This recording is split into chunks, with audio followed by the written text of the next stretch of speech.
देखो बेटा, बच्चे जब 10th में आते हैं और केमिकल रिएक्शन पढ़ते हैं या और किसी भी चैप्टर की बात कर लो, तो हर चैप्टर में चाहे एसिड्स बेसिस सॉल्ट देख लो, चाहे आप मेटल नॉन मेटल देख लो, चाहे आप ऑर्गेनिक केमिस्ट्री देख लो, सब में रिएक्शंस भर भर के रखे हुए हैं ना। बहुत सारे रिएक्शंस बनाने होते हैं। तो पहले तो हम लोग बात कर लेते हैं बेटा केमिकल रिएक्शन की। जब आपको दिया जाता है ना कि ये इक्वेशन है, वर्ड इक्वेशन, वर्ड इक्वेशन को आप स्केलेटल में मतलब अनबैलेंस्ड में कन्वर्ट करो और तब जाके लिखो, तब जाके उसको बैलेंस करो। ठीक है, तो बच्चे यहां बहुत परेशान हो जाते हैं कि लिखें कैसे, फॉर्मूला तो बनाना नहीं आता, और फॉर्मूला बनाना नहीं आएगा तो फिर लिख नहीं पाएंगे, बैलेंस नहीं कर पाएंगे। इसीलिए बहुत सारे बच्चों के रिक्वेस्ट पर ये वैलेंसी का, ये फॉर्मूला मेकिंग का एक अलग से लेक्चर रिकॉर्ड कर दे रहा हूं। बहुत अच्छी तरह से समझिएगा ताकि ये परेशानी आपको खत्म हो, आपके लिए खत्म हो जाए, आपकी खत्म हो जाए, और आपको रिएक्शन बनाने में, आपको इक्वेशन लिखने में किसी तरह की कोई परेशानी ना हो। बेटा बहुत इंपॉर्टेंट लेक्चर है, बढ़िया से समझिएगा। प्रारंभ बैच के लिए रिकॉर्ड कर दे रहा हूं, जिसके लिए आपका रिएक्शन का लेक्चर जो है जा रहा है उसी बैच के लिए। देखो बेटा, देखो बेटा, how to make formula of compounds. Formula बनाएंगे कैसे?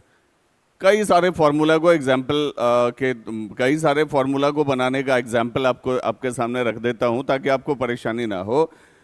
सबसे मेन बात है कि इसके लिए याद रखना पड़ेगा आपको वैलेंसी। इसके लिए याद रखना पड़ेगा आपको वैलेंसी। अगर आपको वैलेंसी पता है तो आप फॉर्मूला बना सकते हैं। अब आप कहोगे सर ये वैलेंसी क्या होती है? बेटा कोई भी एलिमेंट जितना इलेक्ट्रॉन लूज करेगा या जितना इलेक्ट्रॉन गेन करेगा या इलेक्ट्रॉन शेयर करेगा, तीनों के बारे में पढ़ोगे मेटल नॉन मेटल में आप। जितना इलेक्ट्रॉन रिएक्शन में, कंपाउंड बनाने में, किसी भी रिएक्शन में इन्वॉल्व होने में कोई भी एलिमेंट जितना इलेक्ट्रॉन लूज करेगा वो उसकी वैलेंसी है। जैसे देखो सोडियम, ये Na पॉजिटिव बना लेता है। बेटा क्यों बना लेता है? क्योंकि इसने एक इलेक्ट्रॉन लूज किया हुआ है, इसलिए Na पॉजिटिव बना लेता है। ठीक है, क्लोरीन पर आप देख लो Cl नेगेटिव है। ठीक है, क्यों है? क्योंकि इसने एक इलेक्ट्रॉन गेन किया है तो Cl नेगेटिव बना है। बात समझ रहे हो? तो जितना इलेक्ट्रॉन लूज होगा वो भी वैलेंसी होगी और जितना गेन होगा वो भी वैलेंसी होगी। तो आप इस डाटा को बहुत जम के प्रैक्टिस कर लो, बहुत जम के प्रैक्टिस कर लो, 8 बार 10 बार अलग अलग तरीके से लिख के प्रैक्टिस कर लो। ठीक है, तो फिर आपका कंपाउंड बनाना बहुत आसान हो जाएगा। जैसे मान लीजिए सोडियम की वैलेंसी बेटा 1 हो गई। क्यों? एक पॉजिटिव है। चार्ज देख लो ना, अब कौन कितना लूज किया गेन किया वो तो मैंने समझा ही दिया। K positive valency 1, Ag positive valency 1, Cu positive valency 1। अब कहोगे सर हमने तो Cu के बारे में पढ़ा है कि वैलेंसी 2 होती है, डबल पॉजिटिव होता है। बेटा ये Cu पॉजिटिव भी बना सकता है और Cu डबल पॉजिटिव, इसकी वेरिएबल वैलेंसी होती है। इसकी वैलेंसी 1 भी होती है, इसकी वैलेंसी 2 भी हो सकती है। समझ रहे हो? समझ रहे हो? अब जैसे 1 अगर हम वैलेंसी में लेते हैं, कॉपर अगर ऑक्सीजन से रिएक्शन करेगा, ठीक है, तो या कॉपर को मान लो जो है क्या करते हैं, चलो ऑक्सीजन से ही कराते हैं, इसका ऑक्सीजन वाले में दोनों वैलेंसी शो हो जाएगा। तो अगर कॉपर की वैलेंसी बेटा 1 लेते हैं और ऑक्सीजन की वैलेंसी तो 2 होती है, जानते ही होगे, बहुत सारा रिएक्शन प्रैक्टिस किए होगे, या नहीं तो मैं आपको आगे बता देता हूं। ठीक है, अभी हम लोग मोनोवैलेंट की बात कर रहे हैं बेटा, जिसकी वैलेंसी 1 होती है वो सारा का सारा एलिमेंट जो है वो मोनोवैलेंट होता है। ठीक है, ये सब मोनोवैलेंट कैटोयन है, ये सब मोनोवैलेंट एनोयन है। कैटोयन क्यों? क्योंकि इलेक्ट्रॉन लूज कर रहा है। एनोयन क्यों? क्योंकि इलेक्ट्रॉन गेन कर रहा है।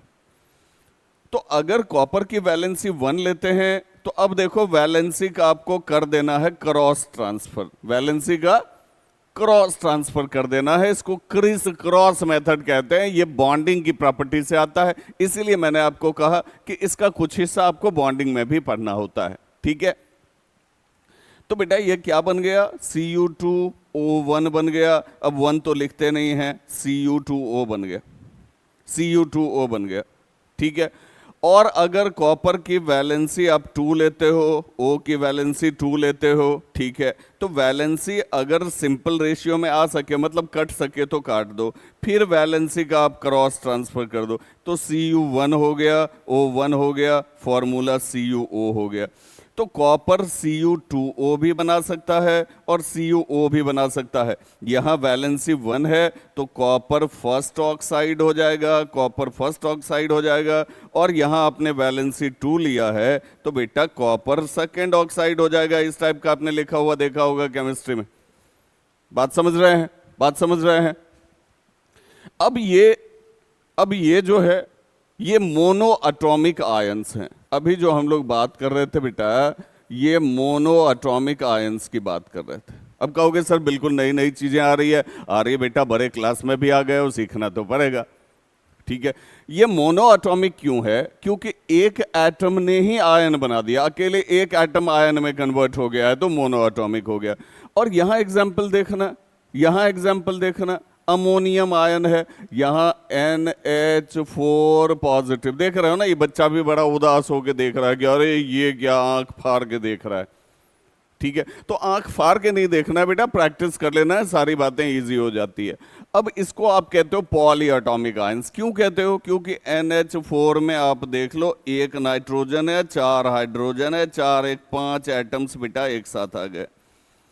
तो ढेर सारे एटम्स एक साथ आ जाते हैं तो बेटा पॉली एटॉमिक हो जाता है। अब यहां देखना, यहां देखना, अगर इसकी वैलेंसी देखें तो इस पर एक पॉजिटिव है, वैलेंसी 1 हो गया, इस पर एक नेगेटिव है, वैलेंसी 1 हो गया, मतलब कोई भी एक चार्ज होना चाहिए सिंगल। नाइट्रेट 1 हो गया, मतलब जितना भी है ये पॉली एटॉमिक आयन तो है ही, मोनोवैलेंट भी है, मोनोवैलेंट भी है।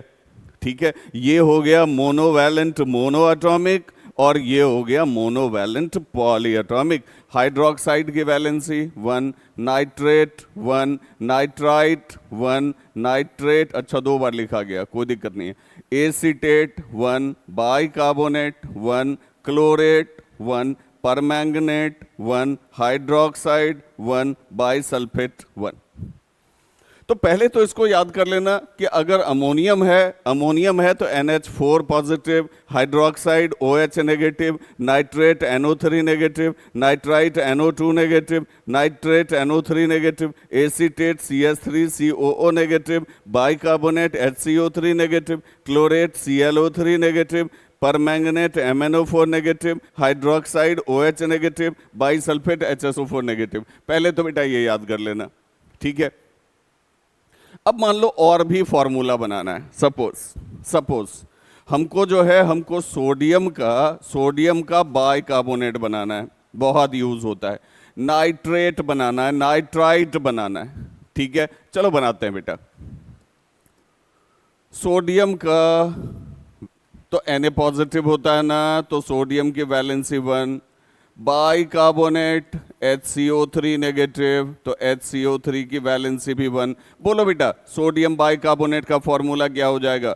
NaHCO3 हो जाएगा। बात समझ रहे हो? बात समझ रहे हो? क्योंकि इसकी भी वैलेंसी 1 है, इसकी भी वैलेंसी 1 है। ठीक है, और हम लोगों ने लिया था क्या, किसका बनाना है भाई? नाइट्राइट बनाना है, नाइट्रेट बनाना है। चलो बनाते हैं। सोडियम है, वैलेंसी 1 हो गई बेटा, और नाइट्राइट है, इसकी भी वैलेंसी 1 हो गई। ठीक है, तो बोलो क्या बन जाएगा? जल्दी बोलो, जल्दी बोलो, जल्दी बोलो बेटा, NaNO2 बन जाएगा। अगर हम Na देखते हैं और नाइट्रेट के साथ आ जाते हैं, ठीक है, तो बेटा क्या बन जाएगा? NaNO3 बन जाएगा। बात समझ रहे हो कि नहीं समझ? तो ये सोडियम नाइट्रेट हो गया, ये सोडियम नाइट्राइट हो गया, ये सोडियम बाइकार्बोनेट हो गया। समझ रहे हो कैसे बनता? बहुत इजी है, बहुत इजी है। अगर वैलेंसी आपके दिमाग में है, अगर फॉर्मूला का कॉन्सेप्ट आपके दिमाग में है, तो कुछ भी हो आराम से बन जाएगा, आराम से बनेगा, कोई परेशानी नहीं होगी, इजीली बनेगा। जरूरत होगी तो आप स्क्रीनशॉट ले लेके रख लेना सबका। ठीक है, अब जैसे एसीटेट है बेटा, ठीक है, ये बनाना है। या मान लो हमको परमैंगनेट बनाना है, आपने सुना होगा पोटेशियम परमैंगनेट, तो चलिए पोटेशियम की वैलेंसी 1 होती है, पोटेशियम से हम एसीटेट बनाते हैं और परमैंगनेट भी बनाते हैं। Potassium potassium valency 1, acetate CH3COO negative valency 1, ठीक है। अब जब हम इसको बनाएंगे, इसकी भी वैलेंसी 1, इसकी भी वैलेंसी 1, तो बेटा CH3COOK बन जाएगा, पोटेशियम एसीटेट बन जाएगा। और अगर K की वैलेंसी 1 लेते हैं और MnO4 ना, MnO4 इसकी भी वैलेंसी 1 लेते हैं, क्रॉस ट्रांसफर कर लो बेटा, KMnO4 बन जाएगा, पोटेशियम परमैंगनेट बन जाएगा। तो इस तरह से आप किसी भी फॉर्मूला को बहुत आसानी से लिख सकते हो अगर वैलेंसी आपके दिमाग में होती है तो कोई परेशानी नहीं होगी, है ना बेटा। तो हम लोग यहां बात कर रहे थे, इस पर बात कर रहे थे, इस पर बात कर रहे थे।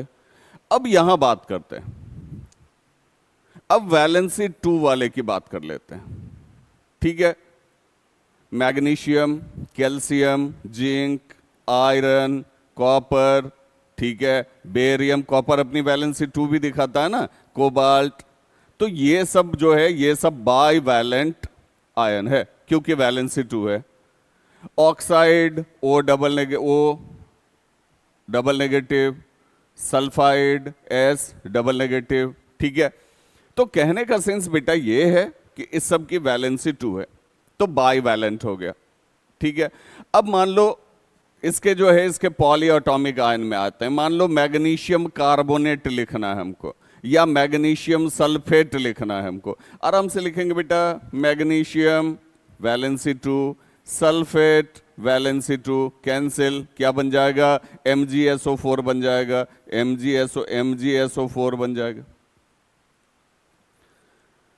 समझ में आ रही है बात, समझ में आ रही है बात। मैग्नीशियम का कार्बोनेट बनाना है या मान लो जिंक का ही कार्बोनेट बनाना है तो Zn का 2 हो गया, देख रहे हो ना, Zn 2 पॉजिटिव है, डबल पॉजिटिव है, तो Zn का 2 हो गया, ठीक है। अब आपको सल्फेट बनाना है या कार्बोनेट बनाना है, कार्बोनेट का फॉर्मूला CO3 होता है और वैलेंसी 2 होती है, फिर कट गया, ये ZnCO3 बन गया। समझ रहे हो, वैलेंसी दिमाग में रखो, वैलेंसी दिमाग में रखो, बहुत सारी बातें जो है, बहुत सारी बातें इजी हो जाएगी आपके लिए। अब एल्युमिनियम, इसकी वैलेंसी 3 है, ठीक है। आयरन भी अपनी वैलेंसी 3 शो करता है कंडीशनली, क्रोमियम है, इसकी वैलेंसी 3 है, तो एल्युमिनियम ज्यादा यूज हुआ है, एल्युमिनियम की वैलेंसी 3। सल्फेट की वैलेंसी देखो बेटा, सल्फेट की वैलेंसी देखो 2, ठीक है। तो अब आप इसको क्रॉस ट्रांसफर कर लो, Al2SO4 होल थराइस बन जाएगा, ठीक है ना। इसकी वैलेंसी इसके पास, इसकी वैलेंसी इसके पास, इसकी टोपी को इसके सर पे डालो, इसकी टोपी को इसके सर पे डालो, ठीक है। समझ में आ रही है बात। अब जैसे मान लो हमको कैल्शियम फॉस्फेट बनाना है तो फॉस्फेट की वैलेंसी देख लो, ट्रिपल नेगेटिव होती है, फॉस्फेट की वैलेंसी ट्रिपल नेगेटिव होती है, ठीक है। आप ऐसा करना कि जिसकी भी वैलेंसी 1 होती है उसको एक साथ रख लेना, 2 है, अब 2 नेगेटिव 3 नेगेटिव वो सब लगाना ना लगाना, वैलेंसी 2 जितना भी है सबको एक साथ रख लिया, 3 जितना भी है सबको एक साथ रख लिया, 1 जितना भी है सबको एक साथ रख लिया। और सवेरे उठ के, सबसे आसान ट्रिक क्या है कि सवेरे जब उठो पढ़ने के लिए बैठो तो एक बार वैलेंसी टेबल देख लो, अच्छा इसका इतना होता है, इसका इतना होता है, इसका इतना होता है, बस खाली एक बार आप देखते रह जाओ। लगातार 8 दिन 10 दिन जब आप उस वैलेंसी टेबल को देखते हो तो सारी वैलेंसी आपके दिमाग में आ जाती है और फायदा क्या होता है, आप बहुत आसानी से सारे कंपाउंड्स बनाते चले जाते हो, ठीक है। तो हम लोग बना रहे थे बेटा कैल्शियम फॉस्फेट, अब कैल्शियम की वैलेंसी डबल पॉजिटिव होता है तो वैलेंसी 2 हो गया, ठीक। फॉस्फेट है ट्रिपल नेगेटिव होता है। अब कहोगे सर वहां 3 नेगेटिव लिखा है, यहां तो आपने 3 बार माइनस माइनस माइनस 3 बार नेगेटिव लिखा है, तो बेटा ये तीनों नेगेटिव को अगर ऐड कर देंगे तो 3 negative plus negative triple negative हो ही जाएगा ना, तो इसकी वैलेंसी 3 हो गई। अब आप इसका क्रॉस ट्रांसफर कर दो बेटा, तो Ca के सामने 3 चला जाएगा और PO4 के सामने 2 चला आएगा। तो बहुत आसानी से आप कंपाउंड का फॉर्मूला जनरेट कर सकते हो जी, कैल्शियम फॉस्फेट हो गया, कैल्शियम फॉस्फेट हो गया, ठीक है। तो बस वैलेंसी आपके दिमाग में आने की बात है, ठीक है, और कहीं भी प्लस या माइनस, पॉजिटिव या नेगेटिव लिखा हुआ है तो उसका बस एक ही मतलब होता है बेटा कि उसने रिएक्शन में अपना एक इलेक्ट्रॉन कंट्रीब्यूट किया है। उसने एक इलेक्ट्रॉन या तो डोनेट किया है या एक इलेक्ट्रॉन वहां से उठाया है। और ऐसा क्यों होता है आपको पता है, रिएक्शन का पर्पस बेटा स्टेबिलिटी होती है। तो स्टेबिलिटी के लिए इलेक्ट्रॉन लूज होता है, इलेक्ट्रॉन गेन होता है। कोई लूज करके स्टेबल होता है, कोई गेन करके स्टेबल होता है। मेटल नॉन मेटल में पढ़ोगे कि कोई शेयर करके भी स्टेबल होता है। ठीक है, इस केस पर जरा सा ध्यान दो कि हाइड्रोजन की वैलेंसी पॉजिटिव भी हो सकती है, नेगेटिव भी हो सकती है। हाइड्रोजन कभी H पॉजिटिव भी है और हाइड्राइड के फॉर्म में H नेगेटिव भी है। अब कहोगे सर ये कैसे हो गया, ये कैसे हो सकता है, दोनों कैसे हो सकता है? होता है बेटा, होता है बेटा, मैं आपको समझाता हूं, दोनों होता है। मैं आपको तुरंत समझा देता हूं, जस्ट 1 मिनट का समय दो बस, 1 मिनट का समय दो बस। देखो बेटा, देखो बेटा, अगर मान लो NaH से कंबाइन कर रहा है तो Na पॉजिटिव कौन कंबाइन करेगा भाई? उसके साथ नेगेटिव ही कंबाइन करेगा। तो सोडियम यहां एक इलेक्ट्रॉन लूज कर रहा है और हाइड्रोजन उस इलेक्ट्रॉन को बेटा गेन कर रहा है। तो सोडियम की वैलेंसी 1, हाइड्रोजन की वैलेंसी 1, बोलो बेटा क्या बन गया? NaH बन गया, NaH बन गया, सोडियम हाइड्राइड बन गया। ठीक है, लेकिन जब आप HCl देखते हो तो H पर पॉजिटिव और Cl नेगेटिव। कोई नेगेटिव रेडिकल लोगे तो H पॉजिटिव बन के काम करेगा, कोई पॉजिटिव रेडिकल लोगे तो H नेगेटिव बन के काम करेगा। ठीक है, तो अब यहां अगर आप देखो H की वैलेंसी 1, Cl की वैलेंसी 1, ठीक है बेटा, क्या बन गया? HCl बन गया। ठीक है, मान लो कैल्शियम बाइकार्बोनेट आपको यूज करना है, कैल्शियम बाइकार्बोनेट मैंने कहा बनाने के लिए, तो कैल्शियम की वैलेंसी 2, बाइकार्बोनेट की वैलेंसी 1। चलो भैया क्रॉस ट्रांसफर कर दो, Ca1 और HCO3 होल ट्वाइस। ठीक है ना, क्या बन जाएगा बेटा? क्या बन जाएगा बेटा? CaHCO3 होल ट्वाइस बन जाएगा। ठीक है, मान लो मैंने आपको कहा कि ऐसा करो, मैग्नीशियम फॉस्फेट बनाओ या कैल्शियम फॉस्फेट ही बनाओ। आप कैल्शियम ही यूज कर रहे हो तो कैल्शियम की वैलेंसी 2, फॉस्फेट की वैलेंसी 3, ट्रिपल नेगेटिव ना। ठीक है, यही बस आपको कमांड करना है। ठीक है, मोस्टली बच्चे यहां फंस जाते हैं कि अगर पॉलीएटॉमिक आयन है तो उसकी वैलेंसी क्या हो सकती है। इसीलिए जो भी पॉलीएटॉमिक आयन आपके पूरे सिलेबस में लगभग यूज हुआ है, मैंने उसको एक साथ आपको प्रोवाइड करने की कोशिश की है। बस आप उसको ध्यान में रखें, आप सारा का सारा वर्ड इक्वेशन स्केलेटल में कन्वर्ट कर पाएंगे। और स्केलेटल को बैलेंस करने का तो पूरा का पूरा तरीका मैंने आपके केमिकल रिएक्शन एंड इक्वेशन में डाल दिया।